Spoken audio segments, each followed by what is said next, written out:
भावेश एकनाथ म्हात्रे. मी त्या बिल्डिंग मध्ये माझ्या मित्राकडे जात असताना मी वरनं खाली आलो आणि खालनं येताना 2-3 लोक जात असताना तिकडनं वरनं आवाज आला बिल्डिंग मधला. तर दुसऱ्या माळ्यावरनं तो मुलगा पडत असताना मी त्याला वाचवायला गेलो. मी तिकडनं माझी जीवाची पर्वा न करता मी तिकडे जात त्याला बघितलं. मी समोरच्या माणसानं धक्का मारला, माझ्या हातावर पडला, हातावरनं माझ्या पायावर पडून तो खाली.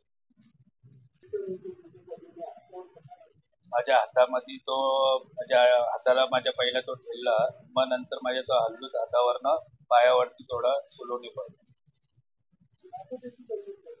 आता तो व्यवस्थित आहे, तो घरी आहे, एकदम ओके. त्याला नेलेलं हॉस्पिटल मध्ये, पण तो सिटी स्कॅन करायला डॉक्टरने सांगितलं तो ओके.